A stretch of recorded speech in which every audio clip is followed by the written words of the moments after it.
I understand we're discussing a civil war. I must not have gotten my invitation.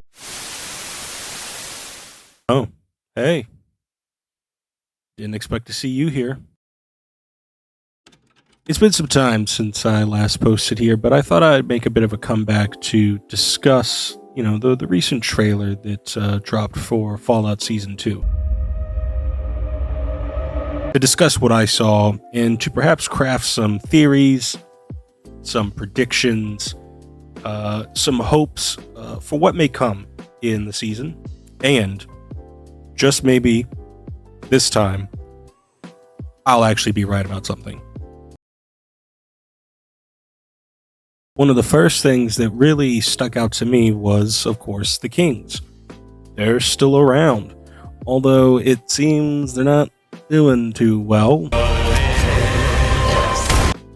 Now, I hope that we'll see some unghoulified members of the Kings, and I certainly hope that we figure out exactly how these ones came to be ghoulified in the first place. But I do find it fascinating that even though they're ghouls, and presumably they are feral ghouls, they're still acting like the Kings, which is to say they're still striking Elvis poses and all that shit. Like there's still some part of their former selves in there. We got a bit of that in the first season with like ghouls turning feral, trying to like hold on to what they were before then. So it's cool to see that again here in the second season with the Kings. Many a deer have to fall. Another thing worth focusing on is the shots of Hank in this kind of underground bunker area. I've heard some people speculate that this could be the Securitron sort of bunker vault-ish thing underneath the fort, Kaisar's fort, the Legion fort. And it could be, and I wouldn't be surprised if it is. I mean, it doesn't seem like the area underneath the Lucky 38 that we got a glimpse of in New Vegas. But I've also heard some people speculate that it could be Vault 21, the vault that Mr. House had sealed with concrete. And this kind of feeds into a theory that I had about the second season. House comes to the sort of the big guys at Vault-Tec and proposes a deal with them, saying like, hey, I got this nifty air defense system that I'm building in Vegas. It's going to protect everything. The city's going to be perfectly safe in the event of a war, which obviously he now knows that they intend on starting. And perhaps he invites them to come to Las Vegas and build their executive vault underneath the city. I mean, it's this lavish city. It's the lap of luxury. It's peak sort of capitalism, consumerism. I mean, we all know Vegas.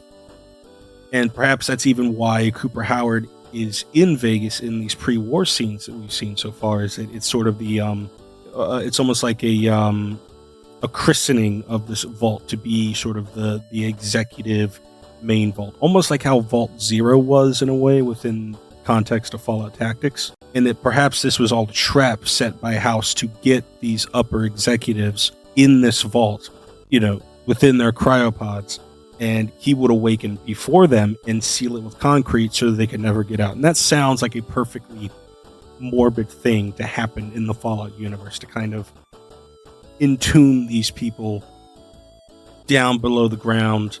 They just stay frozen for eternity, or until the systems fail or something happens and they finally die, but they're just trapped down there forever. It really fits, and it's something I could also see Robert House doing. I shall leave you as you left me, marooned for all eternity in the center of a dead planet, buried alive, buried alive.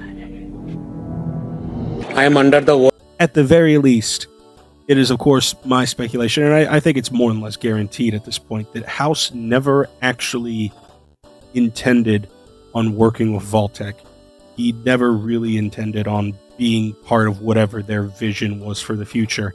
House had his own plans, and I believe that part of his plans involved, of course, getting rid of Vault-Tec, starting with their upper management, getting them quite literally beneath his feet so that he could do whatever he wanted to them while playing the part of somebody who's going along with their plans. Something else in the trailer that I wanted to discuss was the scenes involving Macaulay Culkin's character. Now, I remember there being rumors that suggested that he was portraying a scientist of some sort. We get this shot in the first trailer that released a few months ago, and I do believe that is him, wearing the laurels of victory. And I'm going to come back to that, because in trailer 2, we get some shots of the fort, and it seems to be getting bombed, whether by artillery, by a plane, by some type of manual detonation. We don't know. And we get this shot of him murdering another member of the Legion. And I can't identify this Legionnaire's rank, but I am curious if this person may be a Praetorian, and that Macaulay's character, during this attack on the fort, sees the folly in Kaisar's leadership, or has been seeing it, and this was the sort of that final push that sent him over this edge. And so he sneaks into Kaisar's camp, he murders his Praetorians, and then he kills Kaisar. Hello.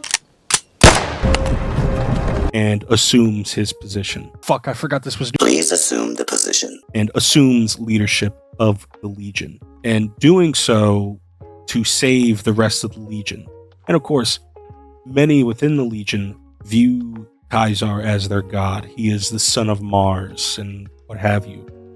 So they likely would not have been in support of this action. So there very well could have been a sort of civil war within the Legion.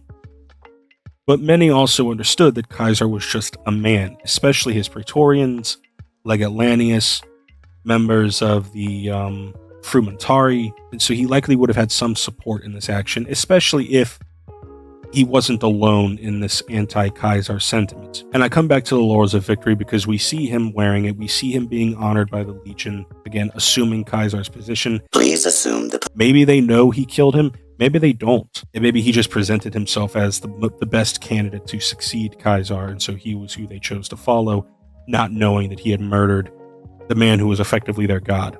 And another part of the trailer that really sort of activated my neurons was this part. Well then, you're gonna need friends. There's a war coming. Obviously, we don't see who's speaking here, but I mean, we all know it's a super mutant, right? And sounds like a particularly intelligent one, perhaps even Marcus. Although it's a shame, if it is Marcus, that it's obviously not Michael Dorn returning to do the voice of the character. To be quite honest, I don't even necessarily mind if it is or isn't Marcus. I'm just excited to see a super mutant in the show. It's something that was teased in the first season, and we're finally getting to witness it in its full glory. Here, towards the end of the trailer, we are given this shot of Thaddeus, the Ghoul, and Maximus in the NCR power armor. Cooper, of course, carrying the Gauss rifle with him, but noticeably Lucy is not among them. I'm wondering now if we will see Lucy and the Ghoul attempt to enter the Lucky 38 on their own, and they will very quickly find themselves overwhelmed by the Deathclaw, by the Securitrons, and they'll become separated. Lucy gets captured or is just stuck in the Lucky 38 trying to survive. And Cooper has to race against the clock to find allies in order to get in there, get the information he needs, and save Lucy's life. We seem to be getting confirmation that Mr. House is still alive. Without getting too far into the weeds about the canon ending for New Vegas, there likely will not be a canon ending for New Vegas. It will probably be some hybridization of all the endings where the Legion and NCR are still around in some capacity, and so too is Mr. House. Here is a scene of the character Stephanie, and this does take place, maybe not in Vault 32, this scene, but it is after the events of the first season because we could see that she has her eye patch. So this isn't some type of flashback to her wedding with Bert, rest in peace Bert, but this is her presumably fleeing her wedding with Chet. Shout out to my man Chet. This dude just keeps taking L's left and right. Now, what she's fleeing from necessarily is unclear. It could just be her having second guesses about being with Chet, or it could be a situation where the 32s have become aware of the experiment within the three vaults, 31, 32, and 33, and she's fleeing from a mob that has sort of rallied against her. Now, if you remember, Steph is a 31, She's one of the junior executives placed in those 3 vaults by Vault Tech as part of the experiment. That's why she was made the interim overseer of 32. Moving on to this scene, we're getting more of what looks like a 1v1 between a Brotherhood of Steel knight in T60 with a Securitron in some part of the Lucky 38. And at first I thought this might be Maximus, but now I doubt it given the fact that we get the shot of him outside fighting the Deathclaw in the NCR power armor. So this could be Dane wearing the armor. It is possible that Maximus attempted to enter the Lucky 38 and was forced to flee and lost the armor somehow, and that is why he ends up using the NCR one. But there is also this shot of Maximus fleeing what seems to be the beginning stages of the Brotherhood's civil war, and he's out of the armor and somebody's with him in it, and I believe that is Dane. And we did see a bit of this fight in the first trailer that dropped a while back, and this shot right here seems to be happening before the shot in the previous trailer, due to the fact that the knight here has that good old Fallout 4 assault rifle, and in the first trailer they were unarmed. Now let's discuss the Brotherhood Civil War. This was teased in the very first season with the character Tiberius or something like that, and he's trying to convince Maximus to join him in leading the Brotherhood into some type of new golden age. Now I'm very excited, but also very, very hesitant about the many directions this Civil War plotline can go in. My hope is that it's a clash of traditional Brotherhood ideology versus the more practical approach they seem to be taking at the moment. That is to say, those who want to go back to what the Brotherhood used to be versus those who want to keep the same path of recruiting new people, expanding their influence across the wasteland. I don't want this to become, let's make the Brotherhood a good guy group versus let's make the Brotherhood a bad guy group. I want something more nuanced than that. And also, quite frankly, I want something that opens up the possibility for the traditional, classic West Coast style Brotherhood to make a return in some form within the franchise. I hope that they take a more detailed approach with sides within the Civil War that aren't necessarily good or evil. Rather, they be those more in favor of maintaining tradition versus those looking to embrace change. Lastly, I want to talk about this NCR trooper. Now, there's not a whole lot to say about the scene itself, other than it's Cooper Howard visiting Camp Golf, and presumably this is a current present moment, which is to say it's not like a flashback. We see that the NCR is still very much so alive and well. Actual uniformed troopers are present within the Mojave and presumably elsewhere. The entire nation was not toppled when Shady Sands was destroyed. Likely they were very devastated, but they are still able to continue on, presumably with a new capital. My money's on Vault City, but that's neither here nor there. Well, those are my thoughts at the moment. I'm looking forward to the next season. I hope you are as well. Also, why did they turn this simple explosion into a fucking mini nuke?